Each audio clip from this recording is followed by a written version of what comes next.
acho que hoje eu vim dar boas notícias. Eu vim para cá comprometido a não perder muito tempo falando na taxação, falar o mínimo possível, porque também se eu não falar, vocês não... Por que o Lula não falou?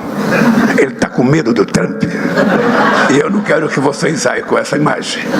E também não quero falar do que aconteceu hoje, sabe, com o outro cidadão brasileiro que tentou dar um golpe.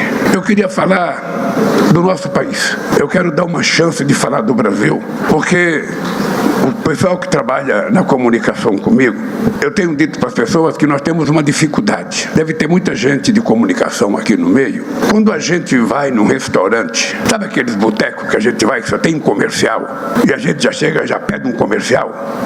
Então você já sabe o que vem. Então quando você, um ano depois, você lembra, eu fui naquele bar comercial. O que era? Feijão, arroz, um bife, uma salada de cebola, um pezinho de alface e tudo mais. Mas quando você vai num restaurante que tem um buffet enorme, com 50 tipos de comida, 50 tipos de sobremesa, você começa a ter dificuldade de se servir, porque você não sabe o que você vai pegar. Com o olho você quer pegar tudo, mas o estômago só aceita aquilo que é o essencial. E você sai do restaurante sem saber o que tinha lá para comer. E muitas vezes você escolhe o que você não gosta. O que acontece no nosso governo, eu digo isso com experiência do meu terceiro mandato, é que nós temos dificuldade, muitas vezes, de falar tudo o que está sendo feito. Temos muita dificuldade de falar. Muita coisa que acontece todo santo dia. E o Sidônio tem comido pão que o diabo amassou, porque recebe informação de todos os lados e nem há dinheiro para comunicação de tudo. E é preciso discutir comigo a priorização das coisas que são mais importantes. Já daquele dia que eu vim aqui, na última vez que eu participei, eu estava vendo o Haddad fazer um discurso. E o Haddad falou tantas notícias boas, o Haddad anunciou tantas coisas boas, quando no dia seguinte eu li a imprensa, tinha uma matéria dizendo que era preciso ter mais rigor na questão fiscal. Ou seja, é porque quem olha de fora, pensando no dinheiro que tem que sobrar para a gente poder pagar os juros, tem um olhar mais pesado do que os outros milhões que estão de fora e que nem olham, fica apenas esperando que a gente faça alguma coisa por eles. Não são notícia. Veja que engraçado. A melhor notícia que eu poderia receber. Eu vou lembrar vocês o que eu falei. Em 2003 eu disse: se ao terminar o meu governo, cada brasileiro ou brasileira estiver tomando café de manhã, almoçando e jantando, eu já terei cumprido a missão da minha vida. O problema é que comer, para uns, não é problema, mas para muitos é um dilema. E eu dizia, desde que eu cheguei na presidência, que só sabe o que é a fome e já passou fome. Se você nunca passou, você pode pensar que sabe, você não sabe. Então eu pensei de fazer dessa semana uma verdadeira festa. Quando o Érico estava em Addis Abeba e o secretário-geral da ONU, o diretor-geral, comunicou que outra vez o Brasil estava arriscado do mapa da fome da ONU.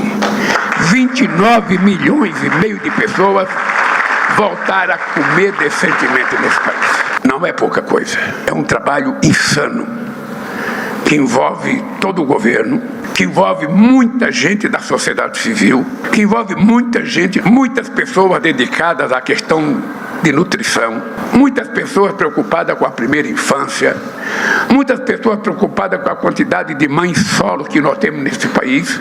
E eu pensei que a gente ia fazer uma festa.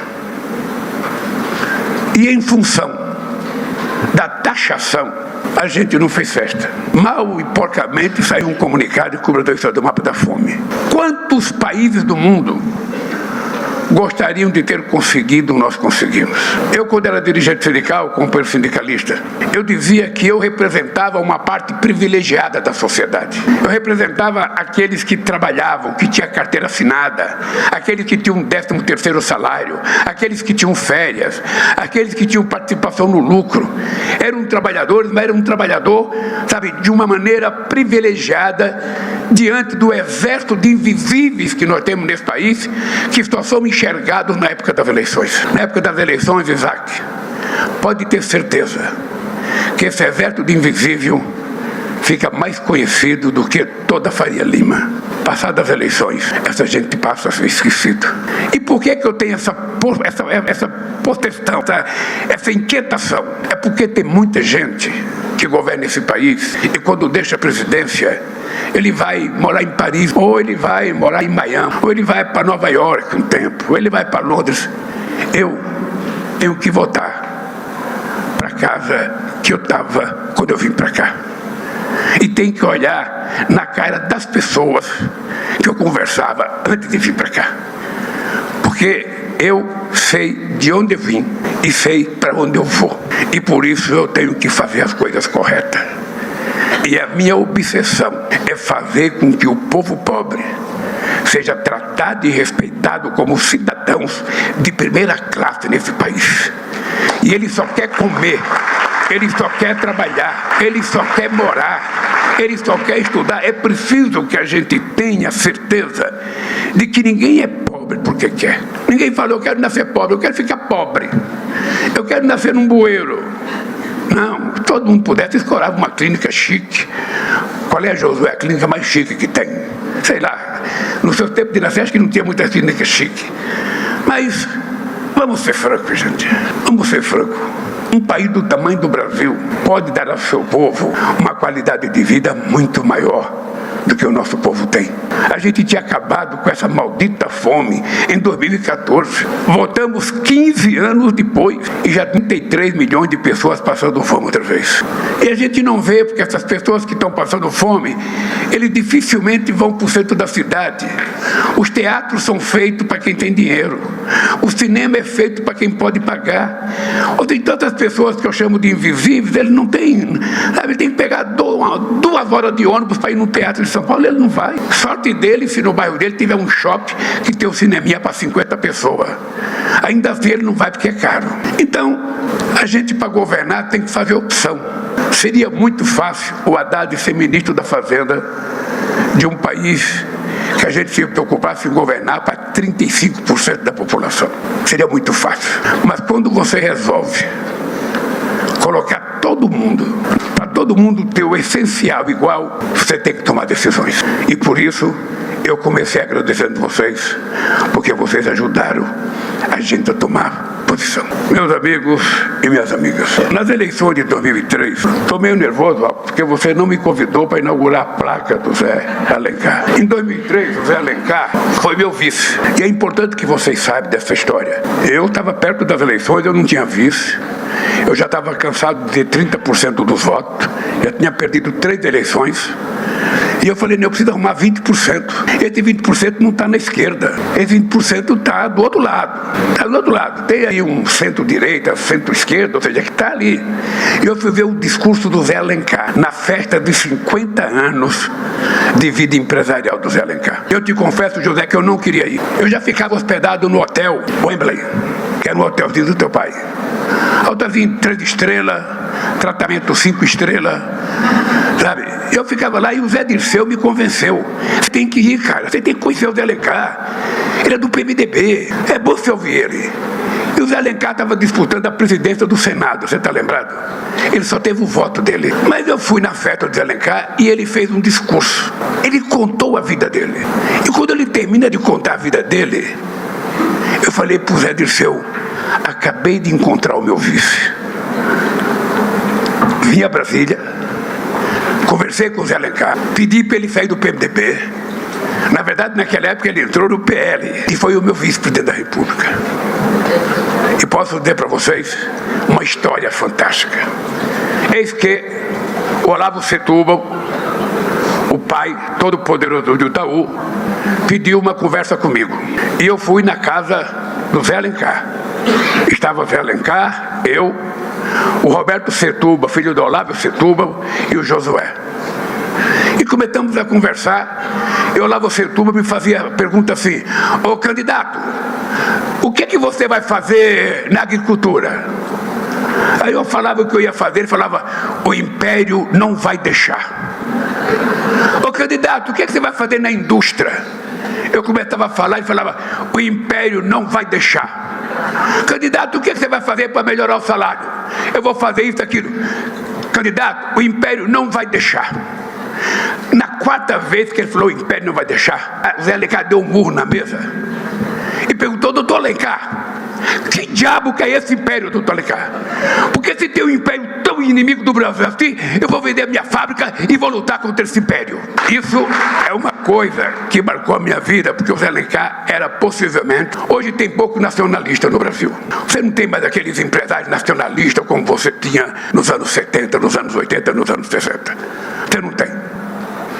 Hoje você tem mais mercantilista do que nacionalista. Então defender o Brasil de hoje ficou muito mais complicado. Porque acha que a gente é vira-lata. Tem gente que não gosta de se respeitar. Quer dizer, ninguém nesse mundo pode dizer que tem um governo que gosta mais de negociar do que nós. Duvido.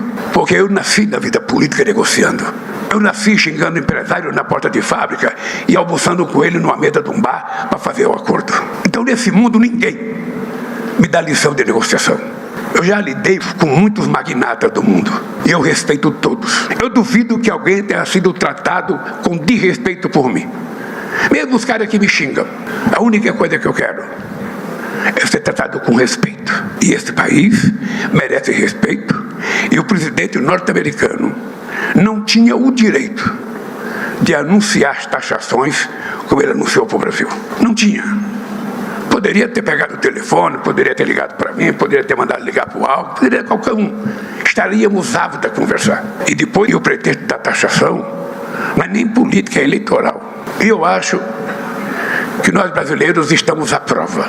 Os números que o Haddad deu aqui são muito significativos. O Brasil hoje não pode ficar dependendo de um único país. Nós queremos negociar desde o Uruguai, Paraguai, Argentina, Equador, Bolívia, com a China, com a Rússia, com os Estados Unidos, com a Índia, com os países asiáticos. Nós queremos negociar, nós queremos vender, nós queremos comprar, nós queremos crescer, nós queremos compartilhar as coisas nesse mundo. Nós estamos cansados de ser um país do terceiro mundo, cansados de ser um país em via de desenvolvimento. Por isso, companheiros e companheiras, vocês são extremamente importantes. Por favor, nos ensinem a fazer o que vocês sabem e que a gente não sabe. Cobrem da gente, proponham da gente, porque o nosso mandato é passageiro, mas o país é definitivo, porque não vai cair aqui nenhum meteorito, nenhum.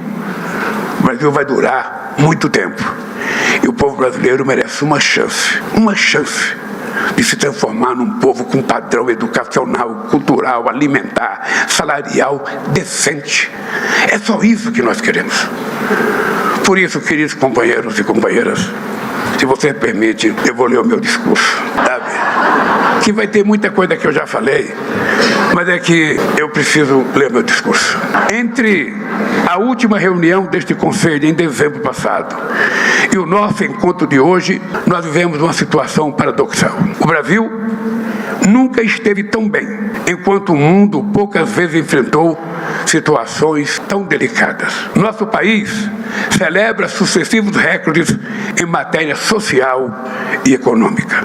É com muito orgulho, mas pode ter certeza que é com muito orgulho que eu comunico a vocês o que já foi comunicado 10 vezes aqui, que a ONU, outra vez, disse que o Brasil estava fora do mapa da fome. Posso dizer para vocês, nada me deixaria mais alegre, nada, do que essa notícia. Porque eu sou um cidadão que vim comer pão pela primeira vez com 7 anos de idade em São Paulo. Até então, quem é nordestino sabe o que é o café do pobre. O café do rico tem carne de sol, tem cará, tem inhame, tem macaxeira, tem um monte de coisa. O do pobre, às vezes, é uma cuia de farinha com café preto, se tiver café preto. E nós, graças a Deus, conseguimos acabar com isso. Daí porque a minha alegria de saber que no dia de hoje tem menos gente passando privações. E você, Wellington, tem a obrigação de saber que ainda tem gente que não foi cadastrado, que a culpa nem é sua. Nós temos que cadastrar, é o prefeito que cadastra, é a cidade que cadastra, mas nós temos que fiscalizar, porque nós só vamos para o céu o dia que não tiver nenhuma criança, nenhuma mesmo, passando fome por falta de comida. Porque no Brasil não há nenhuma razão A gente produz comida para todo mundo, a gente tem programa social. Se as pessoas não estão alcançando ainda, é porque tem alguma falha nossa, de que não chegamos nessa gente. Então essa gente nós temos que procurar. Pode comprar lupa. Quantas lupas for necessário? No outro governo eles não compraram Viagra? Compre lupa para enxergar o que está faltando para a gente não ter nenhuma criança morrendo de desnutrição nesse país. E isso, Wellington, isso só foi possível porque implementamos políticas públicas que colocam as pessoas no centro da ação do nosso governo. Estamos inserindo os pobres no orçamento e cada vez mais colocando o rico no imposto de renda. Porque é uma aberração. O Haddad é tão humilde que a gente fez a proposta para inventar quem ganha 5 mil reais. 5 mil reais! E colocamos para pagar essa diferença um grupo seleto que ganha acima de R$1 milhão por ano. Não é que essa gente acha ruim? Uma vez você nem tem o direito de achar ruim, você paga 27,5% de imposto de renda porque é descontado na fonte. Quando você vê, já foi. Mas você não tem nem o direito de sonegar. Eu sei como é que é as coisas. Clemente, nós estamos apenas querendo começar a fazer um pouco de justiça. A política tributária é um pouco isso. É tentar fazer justiça tributária. Não pode a pessoa que vai comprar as coisas de comer pagar o mesmo imposto de renda que paga o Lula. Meu salário não é muito não, viu, José? O salário de presidente acho que é R$46 mil, paga 27 de imposto de renda, o PT me cobra 4 na fonte, pago R$4 mil, me sobra R$21 mil, sabe? Não é fácil a vida. Ninguém me dá aumento, eu tenho que pedir para mim mesmo. Então eu levanto de manhã, me olho no espelho e falo, Lula, eu quero aumento. Eu falo, você não vai ter. Então não dá. A Esther não determina quanto eu tenho que ter de aumento, só determina para o funcionário público. Bem, temos hoje o menor índice de extrema pobreza e desemprego da nossa história. Xixo, essa é uma coisa para você falar no Paraná. Eu vou repetir. Temos o menor índice de extrema pobreza e de desemprego na nossa história. Parece até a Suécia. A massa salarial é a maior da série histórica. A economia não crescia acima de 3% desde 2011, Clemente. Ela só voltou a crescer porque um cara de sorte voltou para o governo. Se eu tivesse azar, ia continuar crescendo 1%, que é o que eles tiveram. Aprovamos uma reforma agrária, uma reforma tributária que vai simplificar processos, reduzir custos e oferecer maior previsibilidade e eficiência no negócio. A inflação de alimentos é menos da metade do que foi no mesmo período do governo anterior. Aliás, é importante lembrar, José, que o óleo diesel hoje, o litro do óleo diesel, está quase 30 e pouco por cento mais barato do que em dezembro de 2022. É importante lembrar que a gasolina está 12% mais barato do que estava em 2012. É muito importante lembrar que o gás de cozinha está mais barato e nós queremos baratear mais. É importante o Conselho saber que o gás de cozinha, o botijão de 13 litros, sai da Petrobras por R$37 e chega na cidade está 140. Tem explicação? Se a gente tivesse a BR, Haddad, ou Alckmin, a gente poderia nos postos da BR distribuir o gás, mas venderam a BR, porque eles queriam privatizar a Petrobras. Não conseguiram, foram fatiando. E agora a gente não tem uma distribuidora para a gente garantir gás para as pessoas mais pobres. Mas pode ficar certo que a gente vai garantir que 17 milhões de pessoas que estão no Cadastro Único vão receber gás gratuitamente nesse país. A mesma coisa na energia. Nós agora acabamos de inventar. Quem consome até 80 kW vai pagar zero. Quem consome de 80, quem ganha de per capita entre meio e um salário mínimo vai pagar apenas a diferença entre vai ser isento até 120 kW. Vai pagar somente a diferença entre 80 e 40. Que é para ver se a gente dá um fôlego. Você imagina o cara ganhar R$1.900 e ele tem que gastar 140 de gás e 140 de energia. Ou seja, vai metade do salário dele para pagar duas coisas. E ele não sobra dinheiro para comer.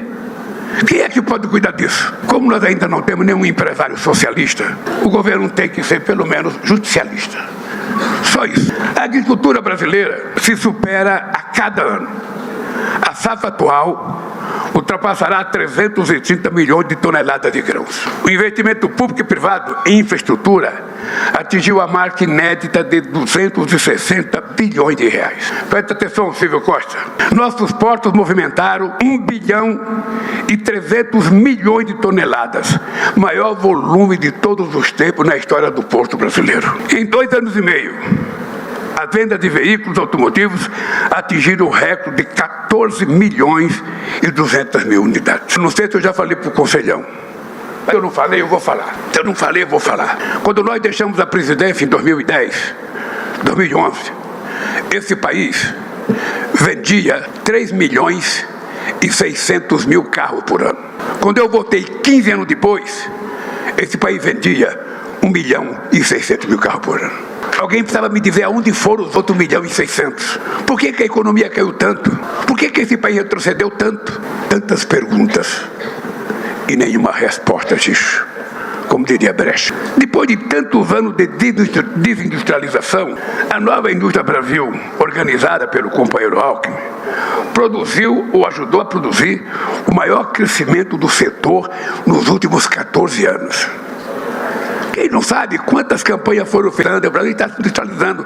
Quantas vezes os presidentes das confederações chegavam para mim, Lula, estamos discutindo inovação. Qual é a proposta? Ninguém tem. Vou contar um caso para vocês. Eu estava sem ministro da Indústria e Comércio. Eu queria um especialista, eu queria um empresário. Como eu tive o fulano. E aí eu começo a ouvir muita gente. Eu convido fulano, tal, quem é bom, quem é que dá palpite, quem é que é intelectual. Bem, um cidadão. Não vou dizer o nome, porque todo mundo aqui conhece. Aí eu perguntava para o cara começava a falar, não, é preciso fazer isso, é preciso fazer isso, é preciso fazer isso, fazer aquilo. Então, depois de 40 minutos de fazer, é preciso fazer, tem que fazer, pode fazer, não sei da coisa. Eu falei, me diga uma coisa, companheiro, você já fez alguma dessas coisas que você está me falando? Não. Eu falei, porra, sabe de uma coisa? Eu vou trazer o meu vice para ser ministro da Indústria e Comércio, porque certamente ele será melhor do que um palpiteiro, sabe?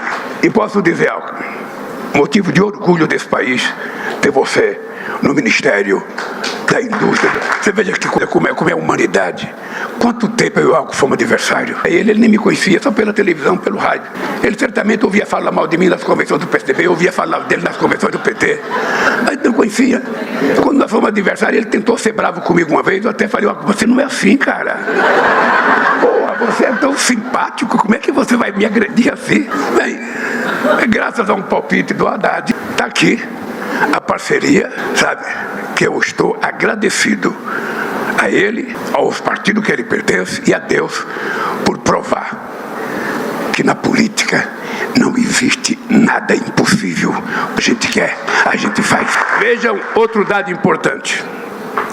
Pela primeira vez, 94% dos formandos do ensino médio na rede pública se inscreveram no Enem. Sabe o que é isso, Josué?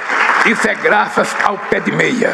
Nós descobrimos que 480 milhões de jovens do ensino médio desistiam da escola para ajudar a família. E nós achamos crime um país perder 480 mil jovens por ano. Criamos o pé de meia. Estamos investindo quase 10 bilhões de reais. Tem muita gente que diz que é gasto. E eu não acho gasto. Até se eu estivesse gastando num prisioneiro, num estudante, eu estou investindo no futuro desse país. E eu tenho certeza que esse país será muito melhor. Porque a gente ainda não tem gente pobre no Ministério Público, juiz, essa coisa. O ProUni não chegou ainda. Sabe, vai demorar um pouco para a gente poder começar a mostrar a cara da sociedade. Não sei se vocês têm ido na USP. Não sei quanto tempo faz. A USP era uma universidade de branco, né, Alckmin? Era uma universidade de branco. O mais moreno, mais negro era o Alckmin. Hoje você vai na universidade, na USP, metade ou mais da metade é como você, Jerônimo. E o que é mais engraçado é que o povo negro não fala mais eu sou moreno, não. Ele fala eu sou negro. Ou seja, ser negro virou uma coisa bonita, charmosa, e a pessoa se autodefine como negro. Essa é uma conquista do povo brasileiro, uma conquista que não tem volta. Veja que engraçado, batemos recorde de transplante de cirurgia no SUS. Essa conquista nos credencia a enfrentar, sabe, as turbulências muito mais sérias. Mas eu queria que vocês percebessem uma coisa importante. Eu li uma matéria no jornal O Globo que contava a história de um americano jornalista que está há 6 anos morando no Brasil, no Rio de Janeiro. Ele foi para Ilha Bela, em São Paulo, e o filho dele teve um problema. Ele foi no carro buscar uma sacola ou bolsa. Sabe, o cara quando vai com o filho leva uma sacola com tudo que é coisa dentro. Ele foi e caiu o porta-mala do carro e feriu a cabeça dele. Ele começou a sangrar muito. Ele estava sangrando quando ele viu que estava chegando uma ambulância do SAMU. E o SAMU levou ele para o hospital. Ele ficou pensando, puta merda, quanto é que vai custar esse tratamento? Foi no hospital, a ambulância levou ele. A ambulância consultou o filho dele, deu remédio, tratou da cabeça dele, 7 pontos na cabeça dele, um pacote de remédio para ele tomar. E ele pensando, como é que eu vou pagar? Se fosse nos Estados Unidos, uma ambulância ia me cobrar quase $10 mil. Como é que eu vou pagar? Quando ele perguntou para a moça quanto é, a moça falou, é de graça. Esse é o SUS, que muita gente ainda não aprendeu, de que é o mais importante plano de saúde universal do mundo. Bem, meus queridos, eu quero dizer para vocês que nós estamos vivendo muito delicado. O multilateralismo e o livre comércio passam por um dos períodos mais críticos. O dia 30 de julho de 2025 passará para a história das relações entre Brasil e os Estados Unidos como um marco lastimável. Não há precedente nos mais de 200 anos de relações bilaterais de uma ação arbitrária como esta que sofremos.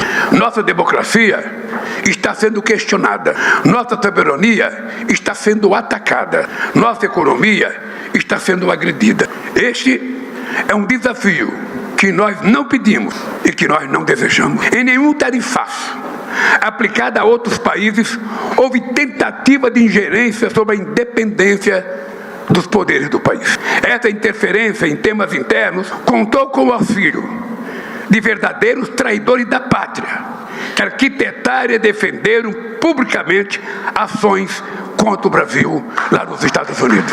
Vários setores da economia são afetados pela covardia dos que se associaram a interesses alheios ao da nossa nação. Proteger a nossa soberania é um objetivo que está acima de todos os partidos e de todas as tendências. O governo não transigirá e não vacilará em seu dever de preservá-la. Não há justificativa para as medidas unilaterais contra o nosso país. O superávit dos Estados Unidos é robusto. Foram 410 bilhões de dólares ao longo dos últimos 15 anos. 74% das importações originárias dos Estados Unidos entram no Brasil sem pagar imposto. O Alckmin já falou, 8 dos 10 principais produtos importados dos Estados Unidos pelo Brasil têm tarifa zero, incluindo petróleo, aeronaves, gás natural e carvão. A alíquota média efetivamente cobrada dos produtos norte-americanos no Brasil é de apenas 0,7%. As alegações sobre o PIX, a regulação de plataformas digitais e o desmatamento são descabidas. O PIX é um patrimônio nacional e referência internacional de infraestrutura pública digital. E aqui eu gostaria que o presidente Trump fizesse uma experiência com o PIX nos Estados Unidos. Não sei se você é amigo dele, Josué, porque você presidiu um grupo empresarial que nós criamos no governo Bush, que funcionou, não sei se funciona ainda. Você poderia levar um PIX para ele pagar uma conta. Ele ia ver que é uma coisa moderna. E qual é a preocupação deles? É que se o PIX tomar conta do mundo, os cartões de crédito irão desaparecer. E é isso que está por detrás dessa loucura contra o Brasil. Por isso, nós não podemos ser penalizados por desenvolver um sistema gratuito, como disse o companheiro Haddad aqui, gratuito e eficiente. No Brasil, a liberdade de expressão não é carta branca para a criminalidade. Sejam nacionais ou estrangeiras, todas as empresas precisam respeitar a lei brasileira. É nosso dever proteger famílias e crianças contra aqueles que se utilizam das redes digitais para promover golpes e fraudes, explorar a pornografia infantil ou espalhar o ódio e a desinformação.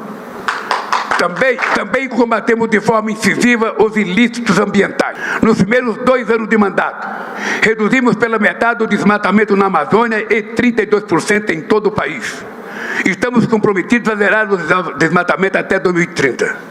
Nosso compromisso com o multilateralismo, o meio ambiente e o planeta se reflete na realização da COP30 em Belém, etapa fundamental no enfrentamento à mudança do clima. Queridas companheiras do Conselhão, eu viajei muito nos anos 80. Naquele tempo a gente tinha uma dívida externa crônica do Brasil e o mundo apelidou isso, os economistas nossos aqui no Brasil, como a década perdida. Então, quando eu viajava muito, o pessoal lá fora, todo mundo defende muito a Amazônia. Eu nunca vi gostar tanto da Amazônia.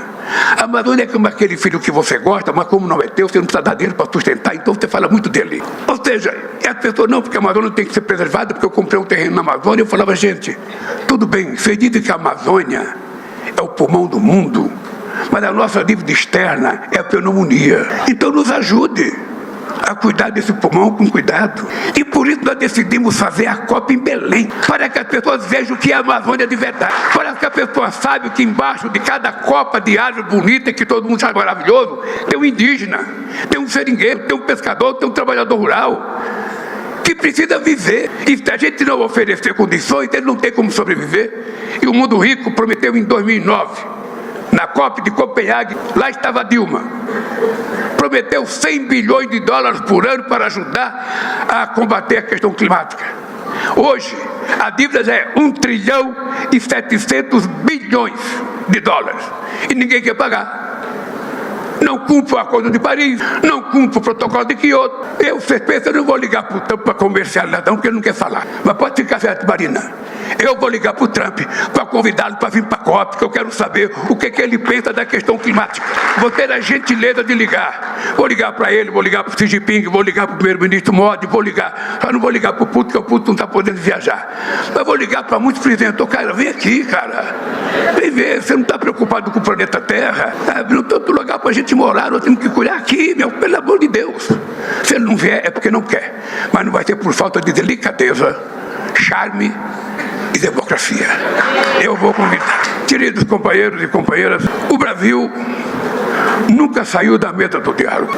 A única explicação que eu tenho é que interesses políticos, especialmente políticos eleitorais, não podem contaminar as relações comerciais.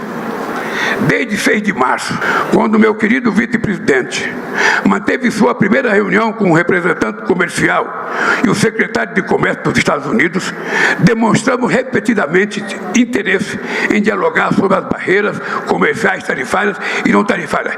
Isso quando houve a taxação de 10%. A gente já estava tentando conversar. Foram mais de 10 reuniões em diferentes níveis, envolvendo inclusive o companheiro Fernando Haddad e o companheiro Mauro Vieira. Pois bem, nós não podemos aceitar que o povo brasileiro seja punido. Diante do tarifaço, o compromisso do governo é com os brasileiros. Vamos colocar um plano de contingência para mitigar esse ataque injusto e aliviar seus prejuízos econômicos e sociais. Vamos proteger os trabalhadores e as empresas brasileiras que foram afetadas pelas emendas. Antigamente eu tinha um cara aqui me dando um copo d'água, agora se eu não me viram, estou fazendo abdominal, toda hora estou. Vamos recorrer a todas as medidas cabíveis, a começar pelo OMC, para defender os nossos interesses. Aliás, o governo já vinha atuando para fortalecer nosso comércio exterior e gerar novas oportunidades para empresas nacionais desde antes da mudança do governo dos Estados Unidos. Desde 2023, o Brasil voltou a um mundo que sentia a sua falta. Resgatamos uma política externa consistente, com as melhores tradições de nossa diplomacia universalista, que refez laços com países e povos de todas as regiões, credos e origens. Investimos em promoção comercial para levar nossos bens e serviços para os 4 cantos do mundo. Participei de 15 seminários empresariais realizados no exterior, à margem de visitas que fiz a países europeus, asiáticos, africanos e latino-americanos. Abrimos 390 98 novos mercados para os nossos produtos agrícolas. Assinamos o acordo do Mercosul-Singapura, o primeiro acordo de livre comércio do bloco em mais de 10 anos. Concluímos com a União Europeia as negociações do primeiro acordo birregional do mundo, que reúne um PIB conjunto de 22 trilhões de dólares, além de 718 milhões de pessoas. Estamos empenhados para que esse acordo seja assinado neste ano e entre em vigor o quanto antes. Aqui é um compromisso meu que eu vou fazer com o Conselhão. Quando eu tomei posse na Argentina, do Mercosul, por 6 meses eu disse: entregarei o acordo com a União Europeia antes de deixar a presidência do Mercosul em dezembro deste ano. E que não venha agora, viu, companheiro Mauro Vieira, a União Europeia engrossar conosco, a Angela von der Leyen, que é nossa amiga, porque depois do acordo que eles fizeram com os Estados Unidos, assinar conosco é uma glória, porque tem respeito e cidadania nas propostas que nós fizemos. Em 2025, concluímos as negociações do Mercosul, a EFTA, grupo que reúne países de renda per capita elevada como Suíça e Noruega. Na condição de presidente do Mercosul, nesse semestre, vamos avançar em negociações com os Emirados Árabes Unidos, México e Canadá. Aqui é importante lembrar, agora, dia 24 de agosto, o companheiro Alckmin, com uma delegação de empresários e alguns ministros, vai visitar a nossa companheira Cláudia, presidenta do México, que foi também, taxada em 35%, e o déficit que os Estados Unidos têm com o México é 270 bilhões de dólares. Então ela está querendo fazer negócio com o Brasil, então você pega o que a gente tem de mais esperto, de mais capaz e leve junto. E volte de lá, com novas indústrias, deixe lá algumas e com mais dinheiro para o nosso comércio. Em outubro, retornarei à Ásia para participar da cúpula do ASEAN, bloco de 10 países, 680 milhões de habitantes e um PIB agregado de 4 trilhões de dólares. Depois de ter ido ao Japão, ao Vietnã e à China, visitarei ainda este ano a Malásia e a Indonésia. Minhas amigas e meus amigos, estou terminando aqui. Parcerias sólidas se constrói com base em benefícios mútuos. Durante séculos, a exploração mineral gerou riqueza para poucos e deixou rastro de destruição e miséria para muitos. A transição para uma economia de baixo carbono depende de minerais estratégicos utilizados na produção de baterias elétricas, turbinas eólicas e painéis solares. Contamos com a maior reserva mundial de nióbio, a segunda de níquel, grafita e terras raras, e a terceira de manganês e bauxita. Estamos construindo uma política nacional que vai garantir que a exploração desses recursos traga ganhos ao povo brasileiro. Aliás, é importante dizer para vocês, nós temos um conselho criado, um conselho de política mineral, que eu vou trazê-lo para a presidência da República. Ele vai funcionar ligado ao meu umbigo, para que a gente não veja ninguém vendendo as coisas que a gente tem, sem passar por uma discussão nesse país. Se essas terras raras, esses minerais críticos, existem de verdade aqui no Brasil, ele é nosso. E a gente não vai permitir que ele seja explorado como foi outros minérios durante tanto tempo. Por isso estamos construindo uma política nacional que vai garantir que a exploração desses recursos traga ganhos para o povo brasileiro. Amigos e queridos amigos, seguiremos mantendo relações econômicas, políticas e culturais com todos os países. Não seremos dependentes de ninguém, nem tomaremos parte em outra Guerra Fria.